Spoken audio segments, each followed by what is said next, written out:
Good afternoon, family. Thanks for checking out today's video. If you are new here, my name is Jonathan, and I created this channel as a way to record my progress as I work towards my goal of losing 300 pounds in 3 years. The computer already looks like it's glitchy, and that's frustrating. So we're going to see what happens. We'll give it a second here. If you'd like to join the family, hit that subscribe button. Also, make sure you click on the bell icon and glitchy, yes. That's what everybody's saying. Gosh. I'm going to have to just like restart everything every day right before I go live. Let me try changing this, see if this helps. So,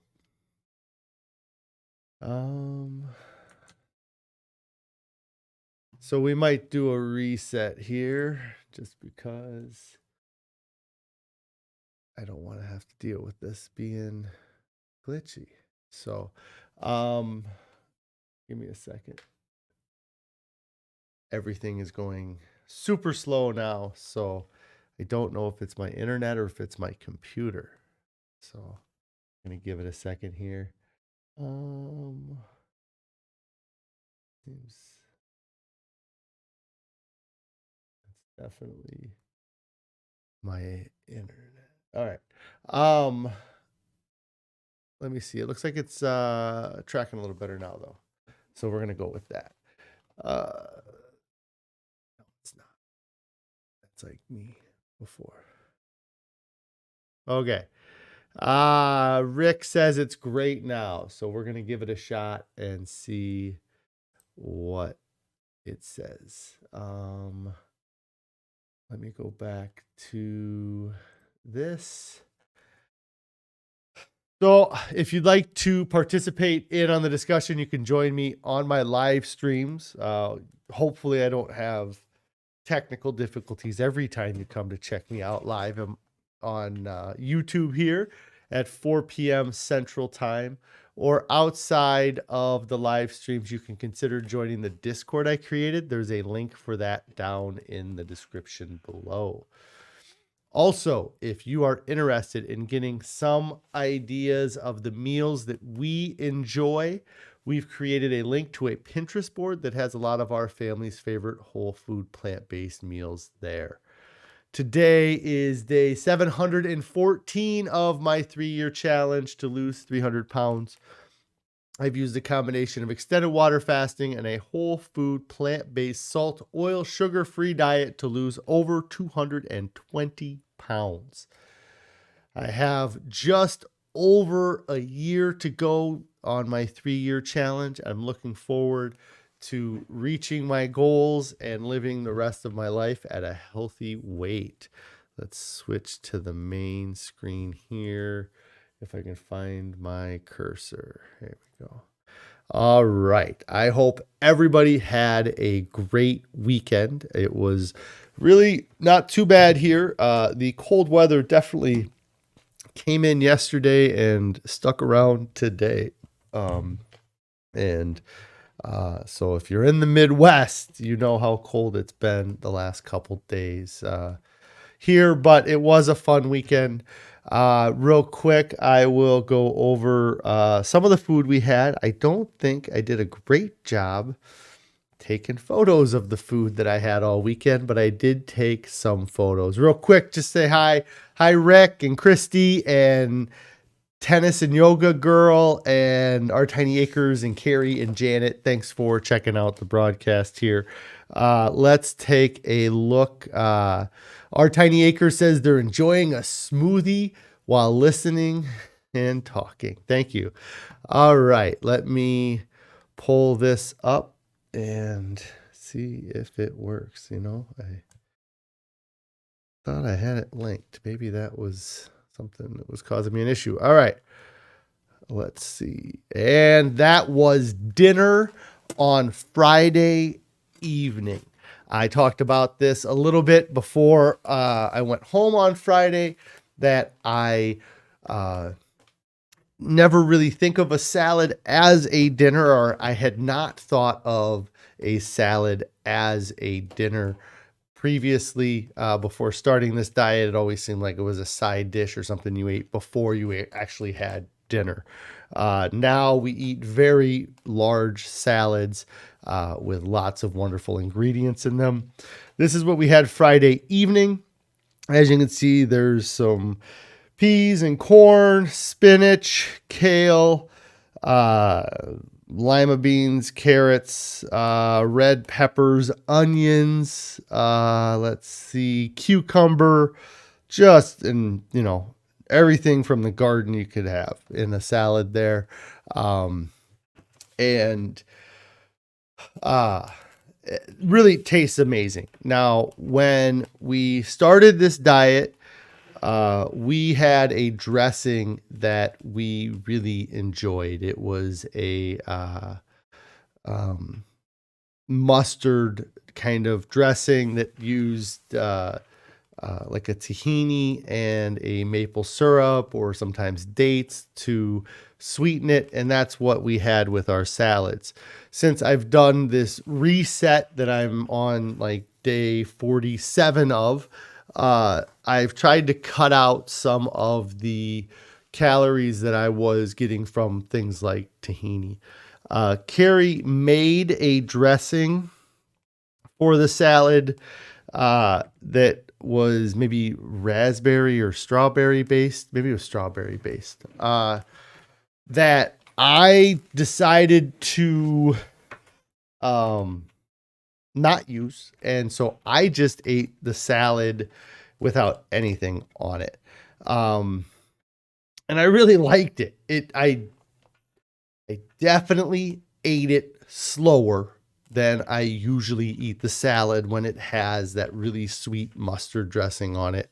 But it still tasted great. Like, I didn't need to have a dressing on it to make it taste good. And so I ended up just eating it just as it was. And some of the, like things like the cucumber have a lot of water in them. So that helped kind of, add moisture to it. And, it looks dry in the bowl here, but when you take a fork full of it and put it in your mouth and you start chewing this food up, there's a lot of water and moisture in the food itself. So I definitely found myself, chewing it, and then noticing that the more I chewed it, the kind of easier it was to eat.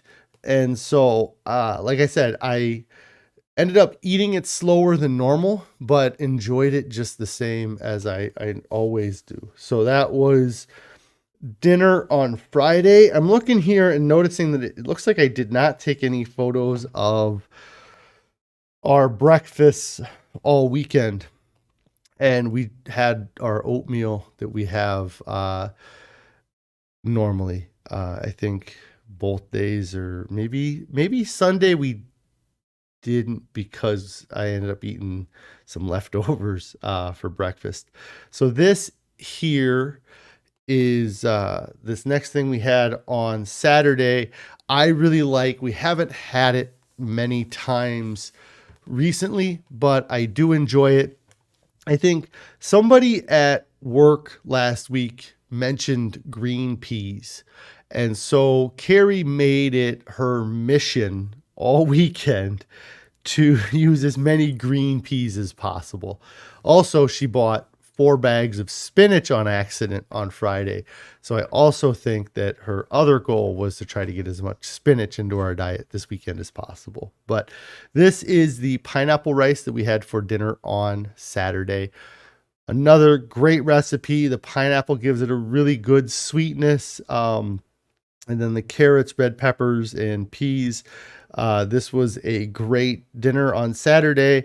And then I kind of had it for, you saying yuck about the peas?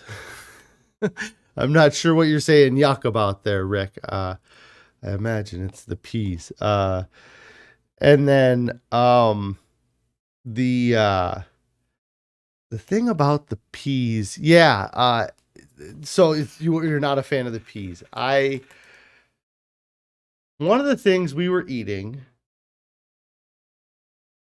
it must have been this pineapple that the peas. I was like really noticing that they added a lot of creaminess to the meal as I was eating it. But yeah, like I'm not necessarily one that's going to grab a bowl of peas and just eat a bowl of peas like I would corn.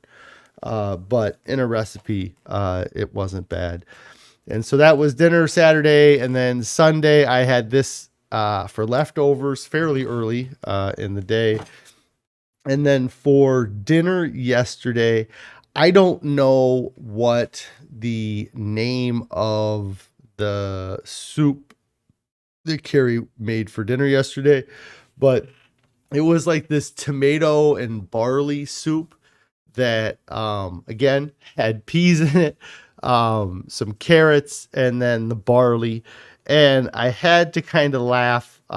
This is the first bowl I had that Carrie got together for me, and I was like, oh yeah, this is a good soup. And I'm not really a soup guy. Like chili, sure, chili chowders, but like a thin, like liquidy soup, I'm not a huge on that. But when I was eating this, I was thinking in my head about how much I really liked the flavor of the broth. Carrie said that this is called a vegetable barley soup. But I caught myself noticing I really liked the broth, and it had a real tomatoey kind of flavor to me. And I said to Carrie, I was like, this is almost like a tomato soup that has some veggies thrown into it. And so I ate the bowl, and then I went to go get another bowl of the soup, and I scooped it out of the Instapot. So this is the soup that I had, and then this is the second bowl I had, and there's a dramatic difference in the amount of actual broth is in the soup. And so that barley, I think, does really soak up a lot of the moisture in the food.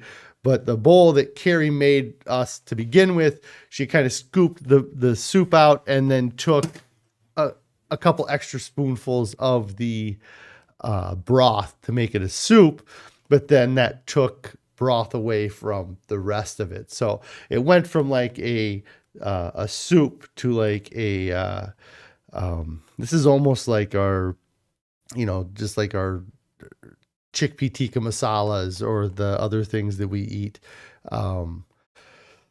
And I enjoyed it both ways. It was great this way too. But I just thought it was funny. Carrie said she used all the broth in our first servings. Yes. And then, I actually had this for lunch today. This was a really great recipe. And I'm a big fan of it. I would eat it anytime. Hey, pretty girls, Mom, you made it. Yes. I actually got a little bit of a late start. So, you're doing okay. And if there's any video issues, let me know. It now says excellent connection, which is great in comparison to what it usually says. So this was dinner last night. Let me see. And then, yeah, that's just another photo of it. And then for lunch today, I had surprise leftovers of, surprise leftovers. The same thing we had for dinner last night. And it was great. It was great as leftovers. It was great as dinner last night. Highly recommend the vegetable barley soup. I'm not sure if Carrie has that shared on our Pinterest or where you can find it, but it was a great meal. So I always hit that button on accident. There we go. Okay. So that was food for the weekend. The activities, we were very busy with the kids. They kind of have us running around in every different direction. But something that Carrie says that it is on the Pinterest board, the vegetable barley soup, and that she really liked it too. Yes, it was very good. It's interesting. I got this interview coming up in a few days with Chef AJ, and I'm very excited to talk to Chef AJ and kind of update my progress.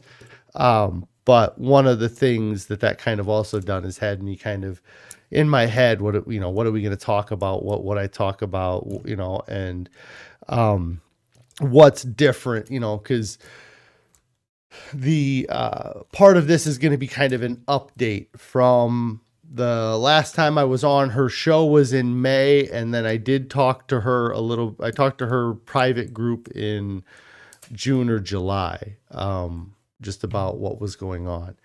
And Rick says Thursday is the big day. Yes. I'm gonna have to kind of do something with the beard and maybe get the haircut. We'll see. But yeah, it's Thursday.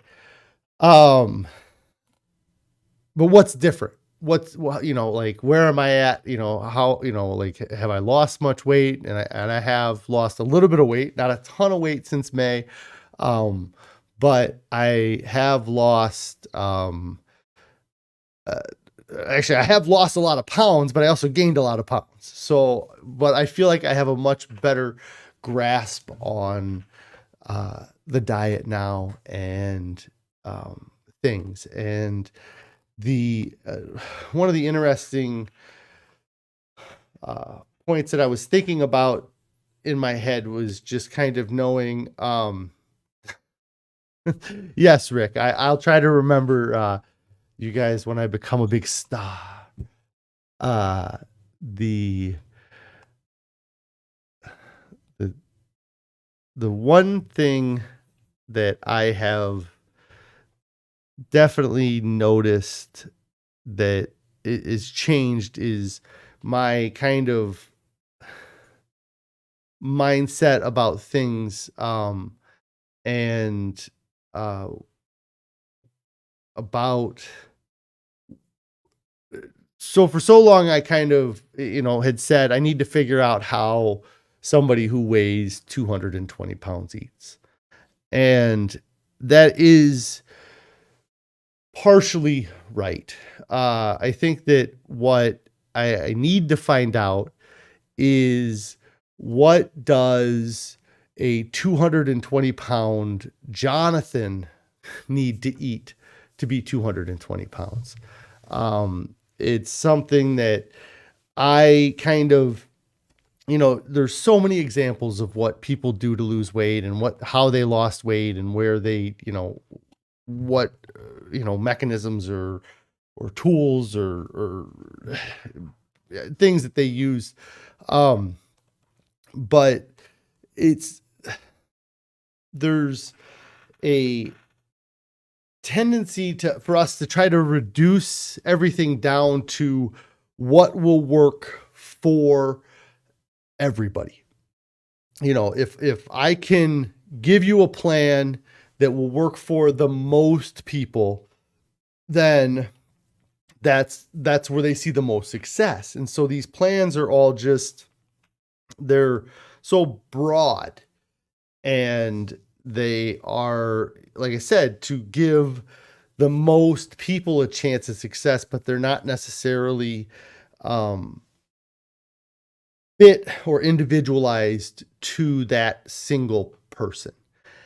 And what I have done without realizing it is that for the last 2 years, I've constantly been checking and tweaking my diet so that I can get to that diet that a 220 pound version of myself is eating. And there were things that, when I first started this diet, worked great and I lost weight. A big thing was eating Ezekiel bread. I was able to eat Ezekiel bread with nut butter on it and kind of use that as my kind of fill meal. Like, if I was just wanting to eat and I didn't know what to eat, I would just eat Ezekiel bread with nut butter. And when I started the diet, that worked because I was 500 pounds when I started the diet. So that Ezekiel bread and nut butter is maybe something that would be on a diet that would work for me, but the version of me that eats a diet that has Ezekiel bread and nut butter isn't 220 pounds. Like I can't, so I guess what I'm saying is I can't eat that Ezekiel bread and get to my goal weight without compromising other meals. But I've found that I need the volume of food. So for me to compromise that volume and go with that, the Ezekiel bread, to kind of give me some volume, but definitely give me more calorie density than the rest of my diet. It would keep me from breaking that kind of equilibrium point where you go from maintaining to losing weight. And for me, I find that this whole process has been great for me to tweak this thing here, tweak that thing there. And, I tried introducing juices to my diet for a while. And then I realized I had to take them out. I tried introducing avocado to my diet. Or there's other things that like in the opposite way, I started increasing my potato consumption in the last month and a half. Like I've actively been like, oh, I'm hungry, I'm going to go eat a potato, not, oh, I'm hungry, I'm going to go eat Ezekiel bread, and it's been an interesting kind of learning the last few months, because the reason why it has to be so individualized to us. Like the people selling diets are selling broad diets, but for us to succeed, maybe we have to focus on what works for us in our diet and not be concerned about what is working for other people. And that's part of what I think got me off track, was that I was seeing other people that were saying, oh, I can have cashews, I can have avocado, I can have tahini, and I can be a healthy weight. And I was thinking in my head, well, if they can do that, then I should be able to do that. But it's not, it works for them because maybe they only need to eat 3.5 pounds of food to be satisfied in a day, but I need 5 pounds of food. And so if I eat 5 pounds of food that has that tahini or that nut butter as part of it, it increases that calorie density. It puts me in a calorie surplus or equilibrium. I don't lose weight. And so we all have to focus on our own diets and make our, if somebody says it works for their diet, it doesn't mean it's going to work for your diet. And you also have to, one of the bigger things that's kind of been hitting me and Chef AJ, I feel like it seems like when she talks to Dr. Lisle, they bring up that bell curve and how people have certain tendencies for certain things. If there's a bell curve of where everybody falls under agreeableness, and some people are more agreeable, some people are less agreeable.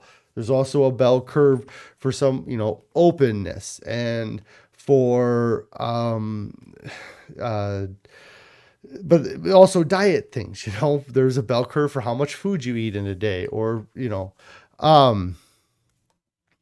our Tiny Acre says that they had to cut the fatty foods from the diet, but they do put hemp seeds in their smoothie.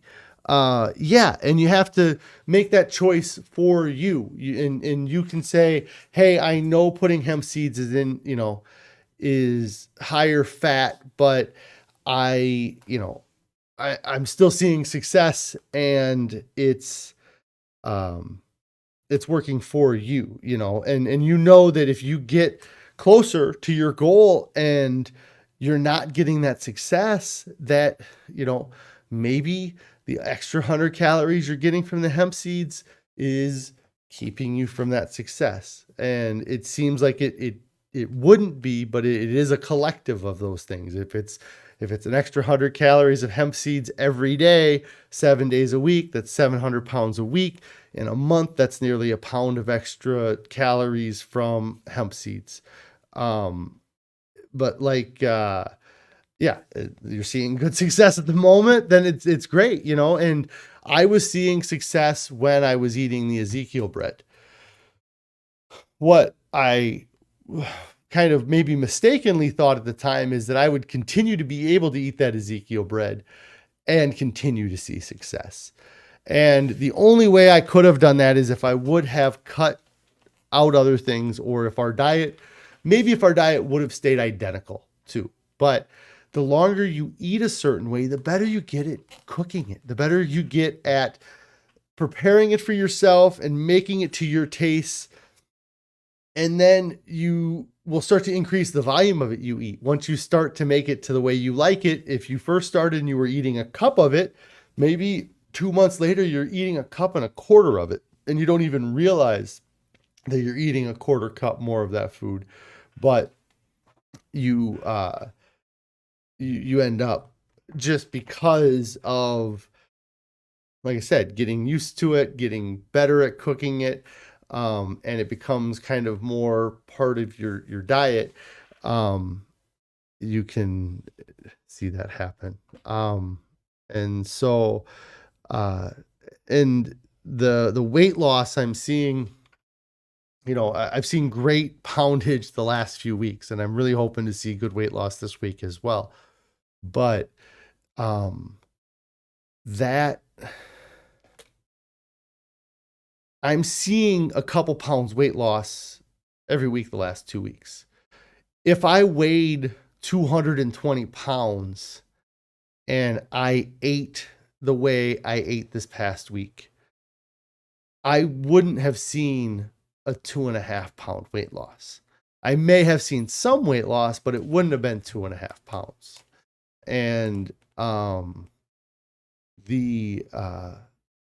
that's, I guess, overall, like I was saying, that's really what I'm learning these past few months, is that there is so much individualization to it, because there's even like our bodies, there's a bell curve for the size of people's livers and the size of their kidneys and the how well their digestive systems absorb foods, you know. And if your body is really great at absorbing food, then eating lower calorie density might be more important. Maybe that somebody, you know, that's rail thin and all they do is eat fast food, maybe it's because their genetics is such that they have awful ability to absorb the food they're eating, so that they have to eat these highly processed foods to get a high level of calories. But everybody's different. And I know that my level of openness to food is very high. And I know that my volume intake is very high. And so I have to make that work together. You know, I want to eat the large volume. I'm open with my food. So let's open up this diet that it seems restrictive, but I did open my diet up to things like rice, cucumber, just so many things, quinoa, oatmeal, just all kinds of things that I'm doing.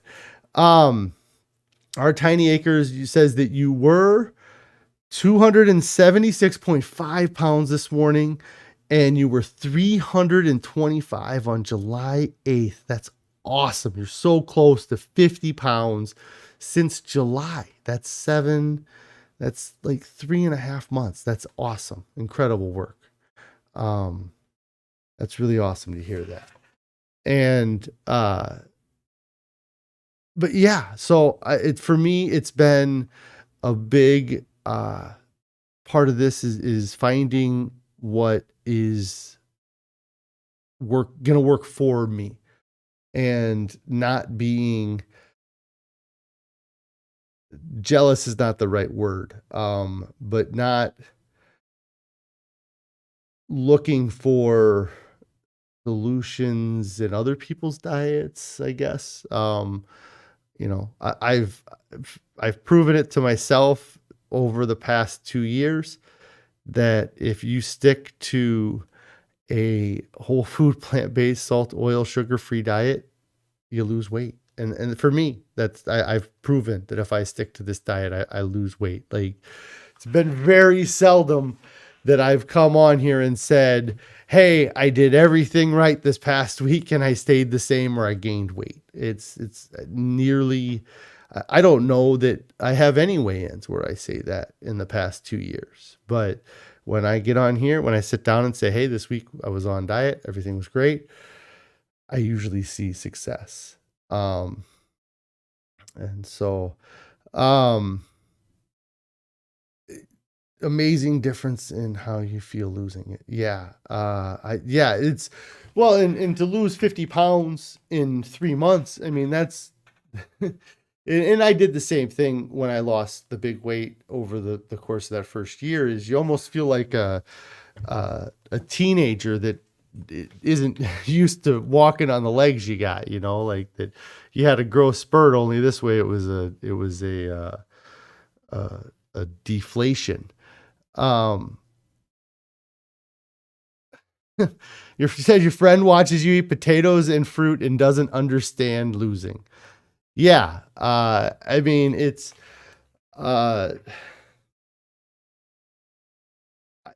it's weird eating this diet and people knowing that I eat a plant-based diet, and so many times they'll be eating something that is not healthy in any way, regardless of if it had animal products on it or not. But they try to make excuses, or they start defending themselves to me about their diet. And, I have to kind of be like, you do what you got to do. You do what you want. But yeah, I try to just be an example, and that's what you can do to your friend, like just keep being an example and maybe something will click with them. But you can't,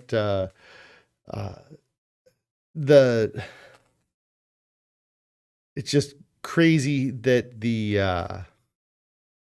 you get that where people think you're judging them, and you're just like, dude, I'm not judging you. Like, and they feel like it's some like crazy thing too. And I sit here now, and from my perspective, I kind of think, man, who's the crazy one with the food that people are eating now? Like, if you had somebody from the 1750s and you sat them down and said, hey, this is, a whole food plant-based diet, and then this is what people are eating now, I think that they would just be shocked at the things that we allow into our diet. And you hear a lot of, I couldn't do that. Yeah. I mean, I've been hearing that since I started this because of the water fast I did at the beginning. Yes, there is a lot of, I couldn't do that. And I am one of those people that said I couldn't do that. My brother was eating, he has eaten a vegan diet since before I did this. He had switched to eating a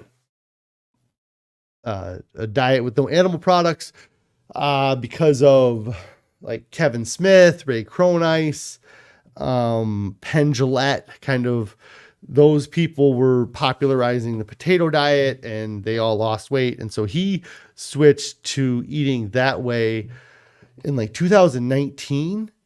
And he kind of had mentioned to me before starting this, hey, you should look into eating, a vegan diet. And I was like, no, I'm not. I have no interest in cutting out meat, and at the time I was entertaining the idea of eating what in my head was going to be a kind of plant heavy paleo diet.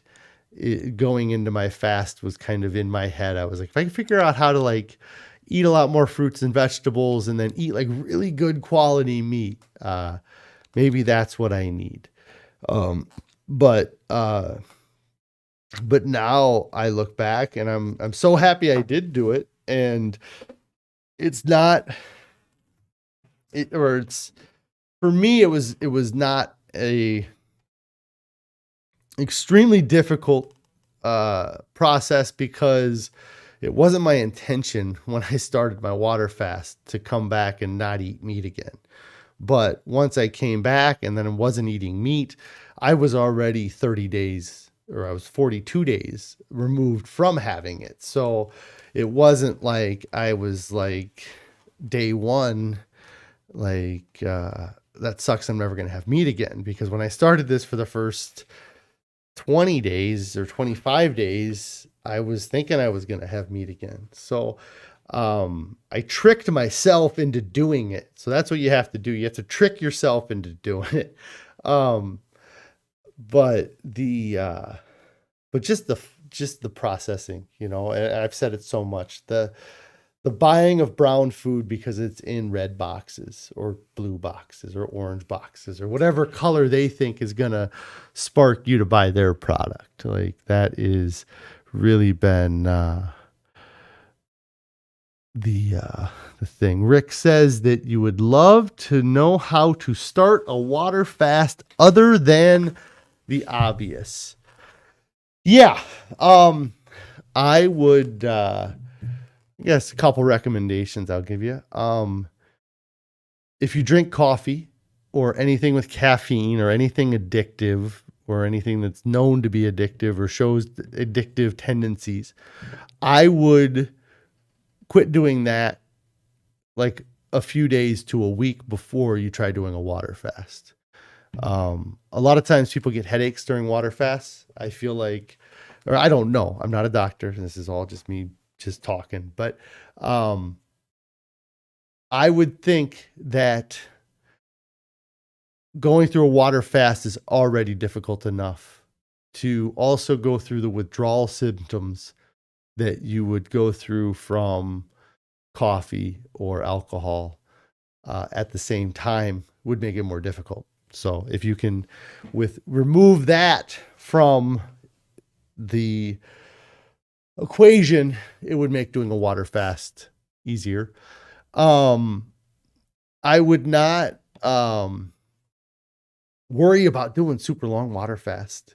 I would really only worry about water fasting as a way to reset your diet. If you're wanting to get rid of something, if you're wanting to maybe, sometimes people use them for healing purposes. Like if you have some sort of thing that you think might heal from water fasting. But yeah, get rid of those addictive things, have water around, and, it's hard to avoid temptation. So having the thing that you're going to break your fast with on hand is going to be difficult, because you may find it easy to just grab it and break your fast. But it is also important that you have something, because you don't want to be, a few days into a water fast and then just decide that you have to eat. And then the only thing around you to eat is a Snickers bar. And so you need to make sure that, if you're going to break it with juice or a broth, that you have that available for when you're going to need to break the fast. But yeah, there's lots of things with water fasting. I did, a very long water fast, and it definitely changed my life doing the water fast. But I don't think you have to do a water fast to change your life. I think that you could mono diet for a few days, just eat potatoes. You could juice fast for a few days. But, anything you can do to help reset your diet and reset it like big, the one myth of moderate change. A lot of times people try to change things slowly and say, okay, I'm just gonna get rid of the dairy that I eat for breakfast, and then after a week I'll get rid of all dairy, and then after 2 weeks then I'll get rid of the meat products, but then 3 days in, something happens where you end up having dairy for breakfast, and then it screws everything up. And then you lose, then that's an excuse to just go off track, and you don't ever get to that diet that it's aspired to be at. I'm going to eat a whole food, plant-based, salt, oil, sugar-free diet, but I'm going to make the changes over the next 2 weeks to do that. And then you make some of those changes, and then a week in, you quit and you say, well, that diet didn't work for me. That whole food, plant-based, salt, oil, sugar-free diet, that doesn't work. Even though you didn't give it a real shot, because you only slowly tried to transition. You got rid of the sugar and you got rid of the oil, but you never got rid of the salt, and then the first day you try to get rid of the salt, it didn't work, or something happened, and then you blame the salt, and then the diet doesn't work, and it becomes the diet's failure and not your own failure to stick to the diet. And so, yeah, I kind of rambled there, but yeah, water fast, have water available. Some people recommend electrolytes. I would, I would say that, you have to have a good reason to water fast, or, make sure you have a good reason to water fast, I guess would be what to say. Gosh, I feel like I got rambling there. I didn't even talk about anything. So yeah, I'm looking forward to this week. I do want to see the scale go down a little bit, because this weekend was good to ramble sometimes. This weekend was interesting because I felt like I did not eat a lot, but I also feel bloated today. So I'm not sure if what I ate is just backed up or what, but I'm hoping that I can see some weight loss on the scale for Wednesday, because I definitely want to be able to talk to Chef AJ and say I've lost weight and I'm seeing success and I'm feeling amazing. Oh, you know what? I had a huge non-scale victory. I'm 43 minutes in. I'm talking about it. The pants I'm wearing today, I don't even know if I can show them. Let me see. Oh, you can't see. Anyways, can't really see them. So I had these pants for a little while, but they are they're a size 42 waist, and for me, that is wild. I was wearing like 40s, 42s in high school, and I don't think I've been in a 42-inch waist pant for 20 years. Even if 10 years ago I could have lost, I lost weight and I was about the same weight, but I never bought new clothes at my lightest weight, or I didn't buy new pants at least. So, for me to be wearing 42-inch, now, granted, they do have a little bit of elastic in them, but we're not going to, don't worry about that. But 42-inch waist. So that was pretty cool. I was talking to Carrie last week. I was like, I don't even know what my waist size is. Like, I know I was in the 50s. And where I wear my pants is like, my body has like a thin spot, and then there's my big gut and my hips and stuff. And my pants are, you saw they're hanging off my butt when I stood up there. They look loose. Well, they were hanging off my butt, so that's probably why they look loose. I have no butt, but anyways, yeah, so I got these, and then I actually do have a pair of size 40 pants that I'm hoping to fit into someday. And it'll be crazy because like I'm still 80 pounds away from my goal. So, I'm going to definitely be into like, I'm about 6 foot tall, Rick. So, yeah, Carrie made a comment about like being able to shop at like actual regular stores. Like that's right around the corner for me, which is pretty cool. I still feel more comfortable in like a 4X shirt. A 3X probably fits me all right, but eventually I'll be down into the 2-inch.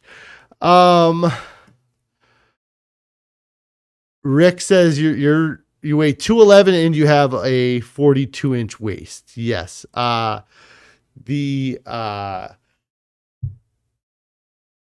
a lot about body type too. Like if I put pants around at my belly button, I would probably still need to wear like a 50-inch pant, but I don't wear pants around my belly button. I got like this fat shelf that they fit up underneath. So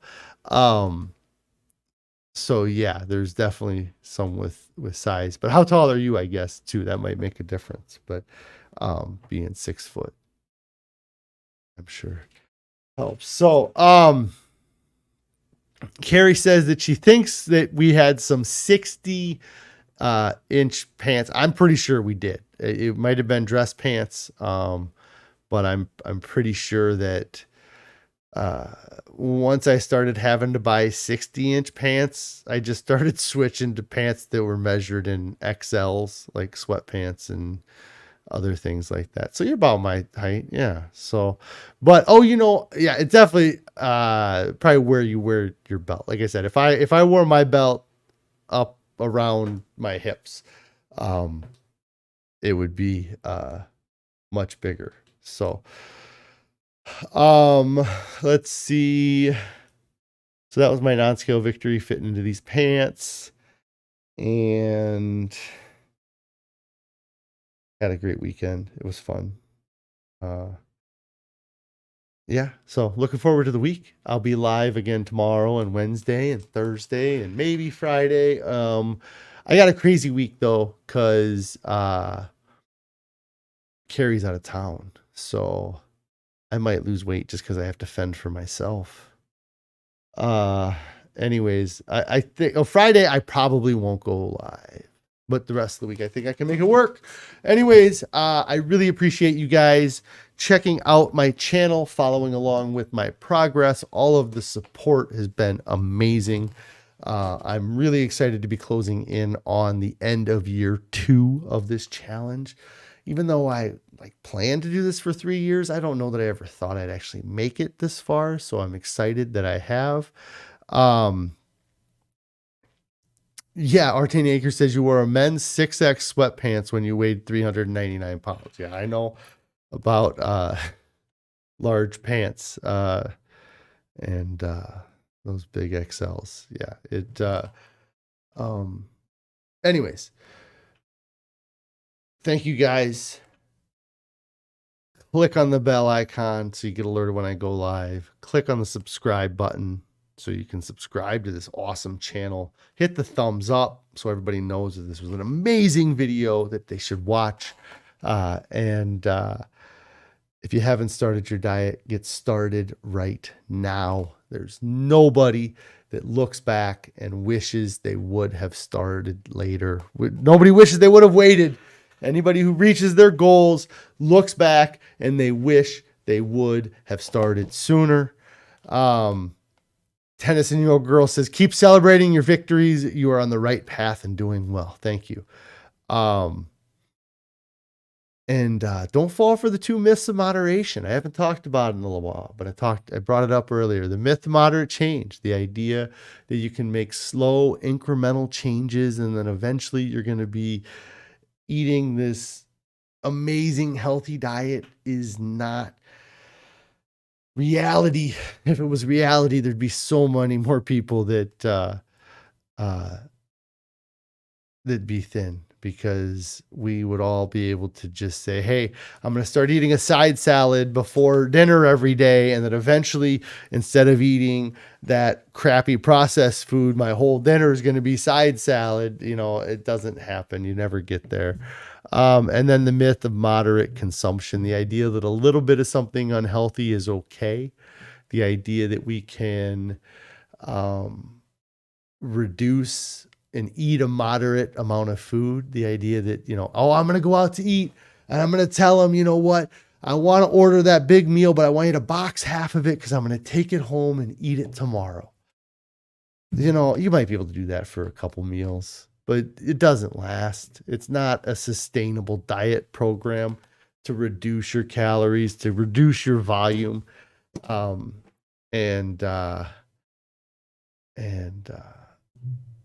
so don't fall for the myth of moderate consumption. The idea that a little bit of something unhealthy is okay is what they want you to believe. So you keep buying that little bit of something and you never get away.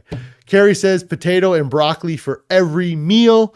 Our Tiny Acre says throw the broccoli away and throw in some Brussels sprouts. I have not had potatoes and Brussels sprouts. That's an interesting. I haven't tried that. So anyways, thank you guys for your support. Awesome job on all your success that you guys have been having. Thanks for sharing it with me and taking the time to watch my video. So you guys all have a wonderful evening.